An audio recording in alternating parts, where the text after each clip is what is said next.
یہ ایک بھائی نے کویسچن کیا تھا کہ مغرب کے وقت اگر انسان لیٹا ہو تو بعد وقت جب اذان ہوتی ہے تو کیا ہم پر اٹھ کر بیٹھ جانا لازم ہوتا ہے؟ کبھی کبھی گھر والے بھی کہتے ہیں بیٹھ جاؤ اذان ہو رہی ہے۔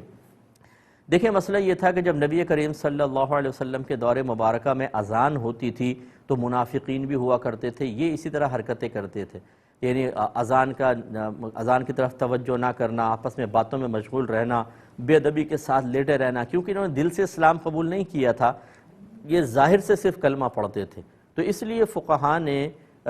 ایسی حرکات سے منع کیا جو منافقین سے مشابہت رکھنے والی ہوں۔ چنانچہ جب اذان ہو تو اسی لیے پھر یہ ادب ہوتا ہے کہ آدمی ذرا اٹھ کر بیٹھ جائے، اذان کی طرف متوجہ ہو، غیر ضروری ایکٹیویٹیز کو تھوڑی دیر کے لیے ترک کر دے، اور اگر کوئی ضروری ہیں ایکٹیویٹیز میں مصروف رہنا تو مصروف رہتے ہوئے توجہ اذان کی طرف رکھیں۔ مستحب افضل ہے کہ